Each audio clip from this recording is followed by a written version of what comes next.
Hubo un tiempo en que tirar una lata al suelo era el equivalente a tirar un diamante, y nadie lo sabía. Mira, yo sé que eso suena exagerado. Suena a ese tipo de frase que se dice para llamar la atención, y ya. Pero quédate conmigo un momento, porque lo que te voy a contar es completamente real, está documentado, y cuando termines de escucharlo, vas a mirar diferente cada objeto metálico que tengas cerca, cada ventana, cada empaque de comida, cada utensilio en tu cocina. Los vas a ver con otros ojos, te lo garantizo. Empecemos por algo concreto. Imagina que eres un artesano, un trabajador cualquiera, en algún momento del siglo XIX. Llevas años haciendo tu oficio, ganándote la vida con tus manos. Ahorras durante meses, a veces durante un año entero, para poder comprarte algo medianamente decente. Y un día escuchas que en la ciudad hay una exposición, que han traído algo extraordinario, algo que nunca has visto en tu vida. Vas. Hay una vitrina. Dentro de esa vitrina hay unos objetos pequeños, grises, ligeramente brillantes, sin ningún ornamento especial. No brillan como el oro. No tienen el peso imponente de la plata, parecen, sinceramente, bastante ordinarios. Y sin embargo, están custodiados como si fueran las joyas de la corona. La gente a tu alrededor los mira con una mezcla de admiración y de algo parecido al asombro religioso. Y tú preguntas cuánto cuestan, y la respuesta te deja sin aire. Ese material valía más que la plata, más que el oro en términos de prestigio social. Los gobernantes más poderosos de la época mandaban fabricar con ese metal sus cubiertos personales para los banquetes de Estado, mientras que a sus invitados les servían con cubiertos de plata. No porque la plata fuera mala, sino porque la plata era más barata, más accesible, más común. El metal de los cubiertos del anfitrión era un símbolo de poder que muy pocos en el mundo podían permitirse. Ese metal era el aluminio. Sí, el mismo del que están hechas las latas de refresco que compras en cualquier tienda de barrio, el mismo que envuelve las sobras de comida en tu refrigerador, el mismo que tiras sin pensarlo 2 veces cuando terminas de usarlo. Y aquí viene lo que de verdad te va a sacudir por dentro. No pasó un siglo entre ese momento de veneración y el momento en que el aluminio se convirtió en un material desechable. No pasaron 100 años. Pasaron unas pocas décadas, menos de lo que vive una persona. Hubo gente que de joven vio ese metal expuesto en vitrinas como una reliquia y de vieja lo vio en la basura de la calle sin que nadie lo recogiera. Una sola vida humana alcanzó para ver ese viaje completo, del altar al contenedor de residuos. ¿Cómo ocurre algo así? Esa es exactamente la pregunta que vamos a responder juntos. Si esta historia te está enganchando tanto como a mí me enganchó cuando la descubrí, suscríbete y dale me gusta. De verdad nos ayuda muchísimo a seguir trayéndote este tipo de contenido, porque para entender cómo el material más codiciado del planeta se convirtió en el más banal, primero tienes que entender algo que la mayoría de la gente no sabe y que cuando lo escuchas por primera vez parece un error, parece que alguien se equivocó en los datos. El aluminio es el metal más abundante de toda la corteza terrestre, no uno de los más abundantes, el más abundante. Está en casi el 10% de toda la superficie del planeta, está en la arcilla húmeda a la orilla de cualquier río, está en la roca gris de cualquier montaña, está en el barro que se te pega a los zapatos cuando llueve. Está literalmente en todas partes. Siempre estuvo en todas partes, desde mucho antes de que existiera el primer ser humano sobre la Tierra. Y aún así, durante miles de años de civilización, durante imperios y guerras y revoluciones y descubrimientos, ningún ser humano vio jamás un trozo de aluminio puro, ni uno. No es que no supieran trabajarlo o refinarlo, es que no lo habían visto nunca, ni en la mano, ni en ningún recipiente, ni bajo ninguna forma. El metal más común del planeta era al mismo tiempo completamente invisible para la humanidad entera. Eso no es un accidente, es un mecanismo. La naturaleza diseñó, sin proponérselo, una trampa perfecta. Y entender esa trampa es entender por qué este elemento tuvo la historia más extraña que cualquier material haya tenido en la historia de la civilización. Porque lo que viene ahora cambia todo lo que creías saber sobre el valor de las cosas. El aluminio no nació en la Tierra, y eso no es una metáfora. Es un hecho científico que cambia por completo la manera en que ves este elemento. Hace miles de millones de años, mucho antes de que existiera nuestro Sol, existían otras estrellas. Estrellas enormes, varias veces más grandes que el Sol que tenemos hoy. En el interior de esas estrellas ocurrían reacciones que generaban temperaturas y presiones que ningún laboratorio humano ha podido reproducir jamás. Y bajo esas condiciones extremas se formaban los átomos de distintos elementos, entre ellos el aluminio. Esas estrellas eventualmente agotaban su energía y explotaban de una manera tan violenta que dispersaban todo su contenido por el espacio en todas las direcciones. Millones y millones de años después, parte de ese material disperso empezó a juntarse bajo la fuerza de la gravedad, se fue comprimiendo, calentando, girando, y de esa nube de polvo y gas nacieron el Sol y los planetas, incluida la Tierra. Los átomos de aluminio que estaban en aquellas estrellas muertas terminaron incrustados en la corteza de nuestro planeta, en cada roca, en cada montaña, en cada grano de barro. Y hay una manera de ver eso con tus propios ojos, sin necesidad de ningún telescopio. Cuando miras la luna en una noche despejada, ves zonas brillantes y zonas oscuras. Esas zonas claras, esas manchas luminosas que se ven incluso a simple vista, son cadenas montañosas.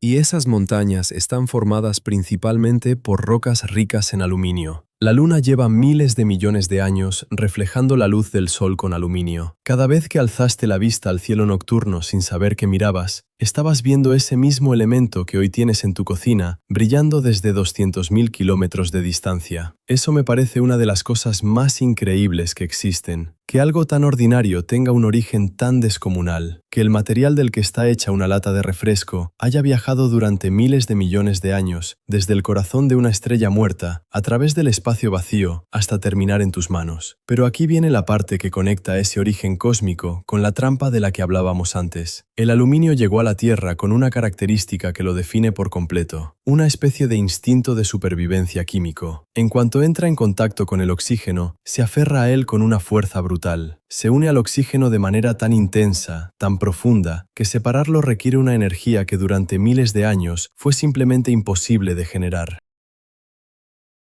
Ninguna llama, ningún horno, ningún método que la humanidad conociera podía romper ese vínculo. El aluminio puro, el metal limpio y brillante, nunca aparecía solo en la naturaleza. Siempre estaba atrapado dentro de compuestos, dentro de rocas, dentro de arcilla, escondido en combinaciones químicas que lo hacían invisible e inaccesible al mismo tiempo. Había llegado de las estrellas para encerrarse en la Tierra como si no quisiera ser encontrado, y sin embargo, sin saberlo, la humanidad llevaba siglos usándolo. Ese es exactamente el punto donde la historia se vuelve todavía más extraña, porque lo que viene ahora demuestra algo que pocas veces nos detenemos a pensar, que es posible depender completamente de algo sin tener la menor idea de qué es ese algo, y que ese tipo de ignorancia puede durar siglos enteros sin que nadie lo note. Piensa en esto. Durante más de 2000 años, en distintas partes del mundo, la gente usaba una sal mineral de color blanquecino para teñir telas. Sin esa sal, los colores no se fijaban en la fibra. La tela salía del tinte con un color precioso, pero después de los primeros lavados, el color desaparecía casi por completo.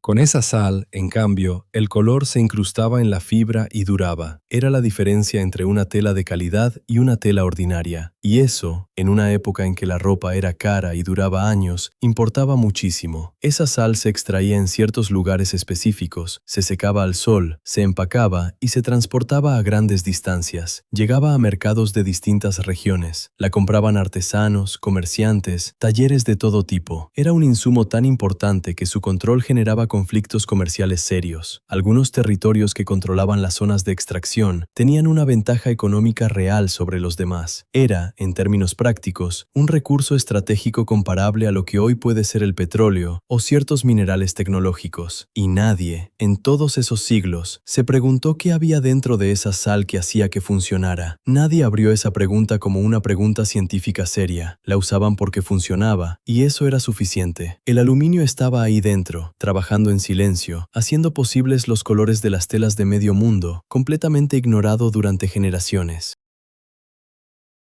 Esa misma sal se usaba también para conservar alimentos, para tratar heridas menores, para clarificar agua turbia. Usos distintos, todos basados en el mismo elemento, ninguno entendido en su raíz. Y lo más increíble es que la respuesta estaba literalmente en el suelo bajo los pies de cualquier persona. Pero sin la herramienta mental correcta, sin la pregunta correcta, la respuesta no existe aunque la tengas enfrente. Y la pregunta correcta tardó 2000 años en llegar. Cuando finalmente alguien la hizo, lo que encontró adentro cambió la historia del mundo. Pero extraerlo de verdad, convertirlo en metal puro y real, eso iba a costar casi 100 años más de intentos fallidos, frustraciones y mentes brillantes estrellándose contra el mismo muro una y otra vez. Durante casi 100 años, los científicos más brillantes de Europa se estrellaron contra el mismo muro una y otra vez, y ninguno pudo atravesarlo. No estamos hablando de personas sin recursos ni formación, estamos hablando de algunos de los mejores químicos de su época, con laboratorios, con financiamiento, con décadas de experiencia, y todos fracasaron de la misma manera.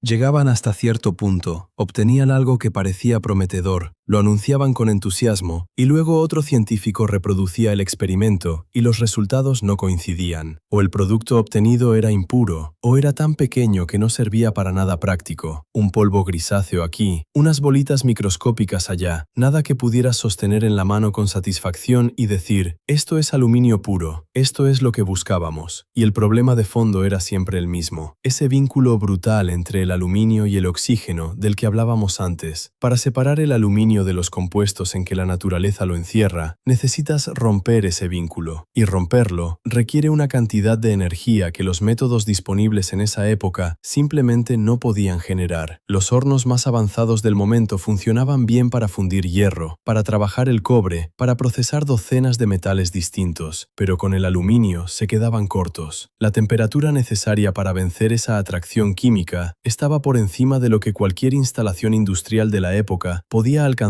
y mantener de manera estable. Imagínate la frustración. Sabes que el metal está ahí.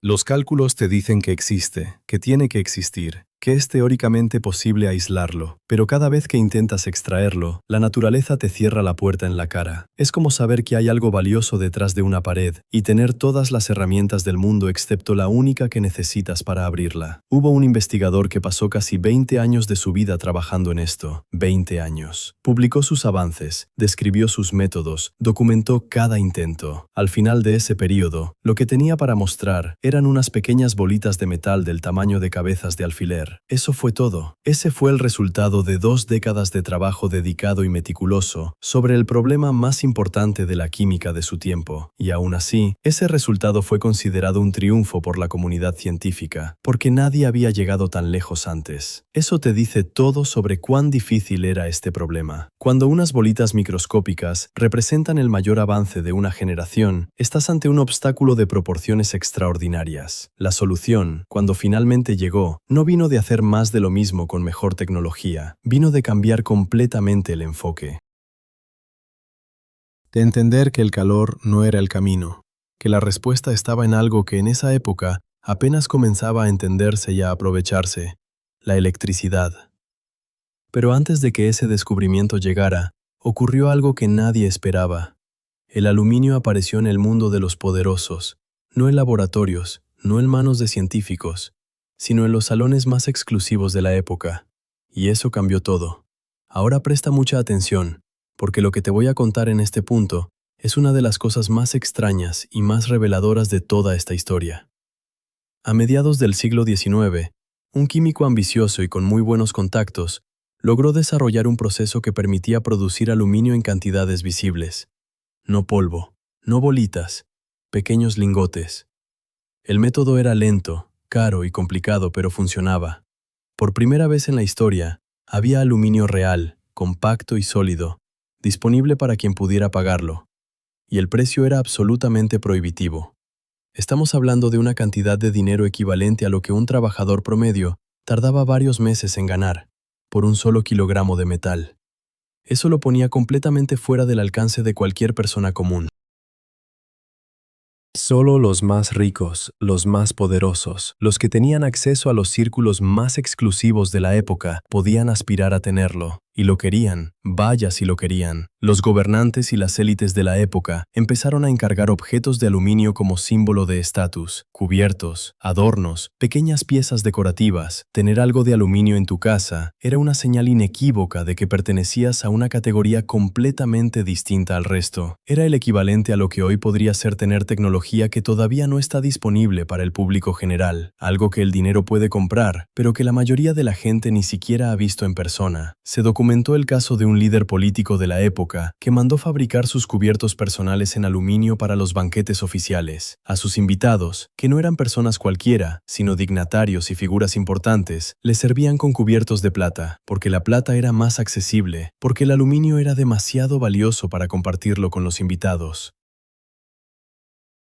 Esa escena, esos cubiertos de plata para los demás y de aluminio para el anfitrión, resume en una sola imagen todo el absurdo y toda la fascinación de este período. Y mientras eso ocurría en los salones elegantes, en los patios traseros de casas modestas y en pequeños laboratorios sin glamour, dos jóvenes que no se conocían entre sí estaban a punto de destruir ese mundo de exclusividad para siempre. Y lo iban a hacer al mismo tiempo, sin coordinarse, sin saber el uno del otro, en dos puntos opuestos del planeta. Dos personas que nunca se conocieron resolvieron el mismo problema imposible al mismo tiempo, y eso destruyó uno de los mercados más exclusivos de la historia en cuestión de años. Vamos a hablar de esos dos jóvenes, porque la historia de cómo llegaron a su descubrimiento dice mucho más sobre cómo funciona el progreso que cualquier discurso sobre el genio individual. El primero trabajaba en un taller improvisado, no en un gran laboratorio con equipos sofisticados, en un espacio pequeño, con olor a metal caliente y a madera húmeda, con herramientas modestas y un presupuesto muy limitado. Era joven, tenía poco más de 20 años y acababa de terminar sus estudios.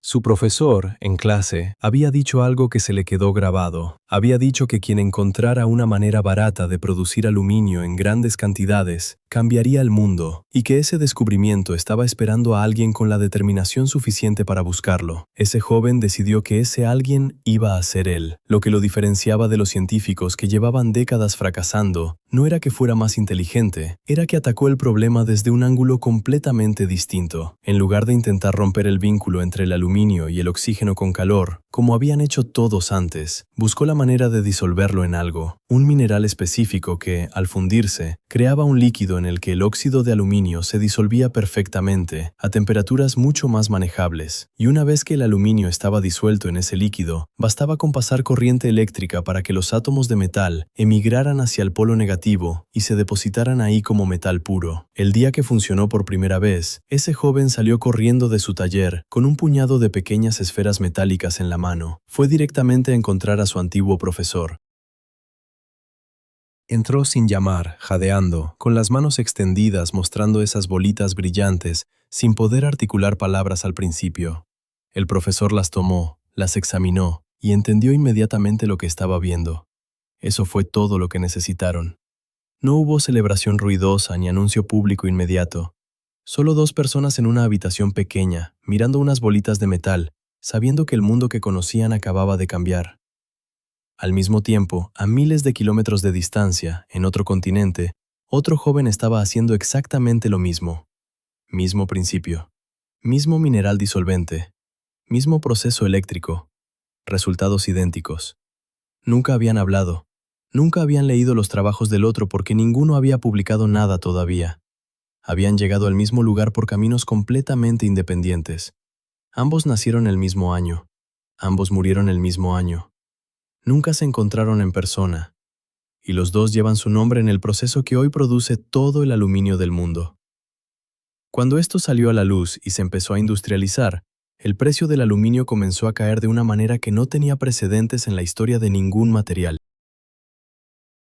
En pocos años pasó de costar lo que tardaba meses en ganarse a costar lo que se pagaba por cualquier metal común. Las élites que habían competido por tener cubiertos de aluminio vieron cómo ese símbolo de distinción se convertía en algo que cualquier persona podía comprar en el mercado.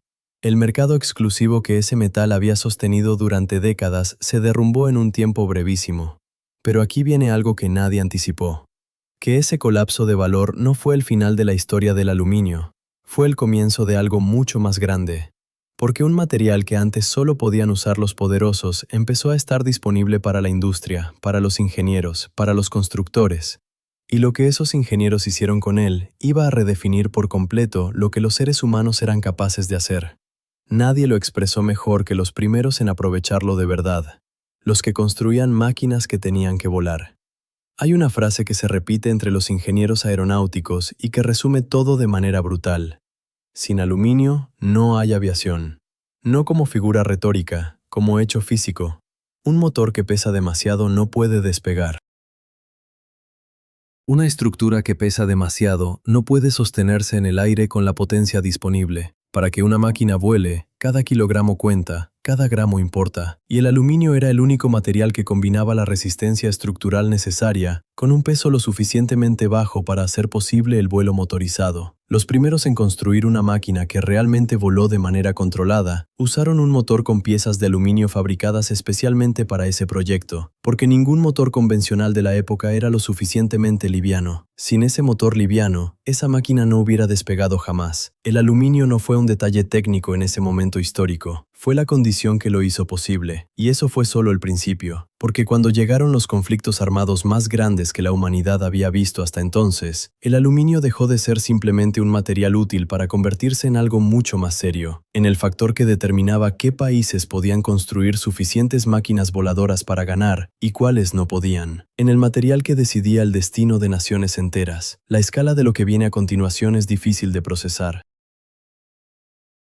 Pero cuando la entiendas, nunca más vas a poder ver una pieza de aluminio sin pensar en todo lo que ese metal cargó sobre sí mismo durante el siglo pasado. Los rubíes y los zafiros que la gente compra por fortunas en joyerías de lujo son, químicamente, el mismo material que la carcasa de tu celular. Eso no es una exageración, es química pura. El óxido de aluminio en su forma cristalina pura es un mineral durísimo, casi tan duro como el diamante, incoloro en estado puro. Pero si durante su formación se cuelan cantidades microscópicas de ciertos elementos, algo extraordinario ocurre. Una pizca diminuta de cromo lo vuelve rojo intenso. Eso es un rubí. Trazas de hierro y titanio en proporciones distintas lo vuelven azul profundo. Eso es un zafiro. El mismo compuesto base, el mismo aluminio atrapado con oxígeno, pero con impurezas de menos del 1% que cambian completamente su apariencia y multiplican su valor por miles. Y aquí viene lo que más me impacta de todo esto. El primer láser que existió en la historia, el primero que un ser humano construyó y encendió en un laboratorio, funcionaba con un cristal de rubí sintético, un cilindro de óxido de aluminio con trazas de cromo. El primer rayo láser que cruzó el espacio en la historia de la humanidad viajó a través de aluminio. Ese detalle lo encuentro absolutamente fascinante porque nadie lo menciona cuando habla de ese hito tecnológico. Se habla del láser, de la luz, de la física, pero el corazón de esa máquina era aluminio. Y si eso te parece mucho, espera, porque la misma mezcla química que hace que una reacción entre aluminio y óxido de hierro genere temperaturas de más de 2000 grados, esa reacción que hoy se usa para soldar los rieles del tren de manera permanente, sin necesidad de fuente de calor externa, es también el principio detrás de ciertos materiales incendiarios que se usaron en conflictos bélicos del siglo pasado y que no podían apagarse con agua porque el oxígeno necesario para mantener la combustión venía del propio material y no del aire. El mismo elemento que forma la carcasa de un avión puede, en las condiciones correctas, atravesar ese avión de lado a lado. Eso no es una contradicción, es química. El aluminio no tiene moral, hace lo que las leyes de la naturaleza le permiten hacer, y los seres humanos deciden para qué usarlo. Hay otro uso del aluminio que casi nadie conoce y que me parece de los más elegantes de toda esta historia. Resulta que existe una variante del aluminio que es ligeramente radiactiva y que se produce de manera natural cuando los rayos cósmicos, esas partículas de alta energía que vienen del espacio profundo, impactan contra las rocas en la superficie terrestre. Esa variante se acumula en las rocas a un ritmo muy predecible, y eso significa que midiendo su concentración en una muestra de roca, puedes calcular cuánto tiempo lleva esa roca expuesta al cielo. Cuando retrocedió el glaciar que la cubría, cuando ocurrió el derrumbe que la dejó al descubierto, con qué velocidad se está erosionando una montaña. El aluminio es un reloj, no metafóricamente, es literalmente un instrumento de medición del tiempo geológico incrustado en las rocas. Los científicos lo usan hoy para reconstruir la historia de los glaciares, para entender cómo eran los climas del pasado, para fechar eventos que ocurrieron hace decenas de miles de años con una precisión que antes era imposible. El material más barato y cotidiano del mundo es también uno de los instrumentos científicos más precisos que existen para leer el pasado del planeta. Y todo eso, el láser, la soldadura de rieles, el reloj geológico, la carcasa del celular, el marco de la ventana, la lata del refresco, todo viene del mismo átomo número 13 de la tabla periódica, el mismo que viajó desde una estrella muerta, el mismo que la humanidad usó durante 2000 años sin saber lo que era, el mismo que los poderosos guardaron en cajas fuertes y los ingenieros convirtieron en alas. Y ahora llegamos al final de esta historia, que no es realmente un final, sino una vuelta al principio desde otro ángulo. Hay un dato que cambia la manera en que ves cualquier objeto de aluminio que tengas cerca. El 75% de todo el aluminio que la humanidad ha producido desde que aprendió a extraerlo sigue existiendo hoy. No se perdió, no se destruyó, se recicló, se refundió, se convirtió en otra cosa. Fundir aluminio reciclado consume apenas una fracción pequeñísima de la energía que costó producirlo por primera vez desde la roca. Eso significa que cada objeto de aluminio que tiras tiene una segunda vida casi garantizada. Los átomos no desaparecen, cambian de forma. La lata que terminas hoy puede ser, en pocas semanas, parte de un componente industrial, de una pieza de transporte, de un objeto que va a durar décadas. Esos átomos que se forjaron en el interior de una estrella que explotó antes de que existiera el Sol, llevan viajando miles de millones de años y van a seguir haciéndolo mucho después de que cualquier cosa que construyamos hoy haya desaparecido. Los dos jóvenes que liberaron ese metal para el mundo murieron el mismo año, sin haberse visto nunca. Uno de ellos dejó prácticamente toda su fortuna a la institución donde aprendió a hacer las preguntas correctas. No a su familia, no a socios, no a monumentos con su nombre. A un lugar donde otros jóvenes pudieran aprender a mirar el mundo con curiosidad y sin miedo a los problemas que parecen imposibles. Eso me parece la parte más humana de toda esta historia. No el descubrimiento en sí, sino ese gesto final de alguien que entendió que lo más valioso que había recibido no era el dinero que ganó, sino la pregunta que alguien le hizo en un aula cuando tenía 20 años. Y aquí está la moraleja que esta historia me dejó a mí y que quiero que te lleves. El valor de las cosas no está en las cosas, está en el conocimiento que tenemos sobre ellas. Durante 2000 años, el metal más abundante del planeta fue invisible para todos porque nadie sabía cómo mirarlo, no porque no estuviera ahí, porque la pregunta correcta todavía no había llegado, y cuando llegó, cambió todo. Eso significa que hoy, en este momento, hay algo que está frente a tus ojos todos los días, algo que parece ordinario y sin importancia, que con la pregunta correcta podría cambiar completamente lo que eres capaz de hacer. El aluminio estuvo en el barro durante miles de millones de años, esperando que alguien hiciera esa pregunta. ¿Cuánto tiempo llevas tú ignorando lo que tienes justo enfrente? Y ahora te pregunto algo que quiero que respondas en los comentarios, porque me interesa mucho saber tu opinión. Si el material más barato y desechable de tu vida cotidiana resultó ser el que construyó aviones, láseres y cohetes espaciales, ¿qué otras cosas que hoy consideras completamente ordinarias crees que en 50 años van a resultar ser las más importantes de nuestra época? Escríbelo abajo. En serio quiero leerlo. Y si esta historia te hizo ver el mundo de manera diferente, suscríbete y dale me gusta. Eso nos ayuda a seguir trayendo este tipo de historias que nadie suele contar.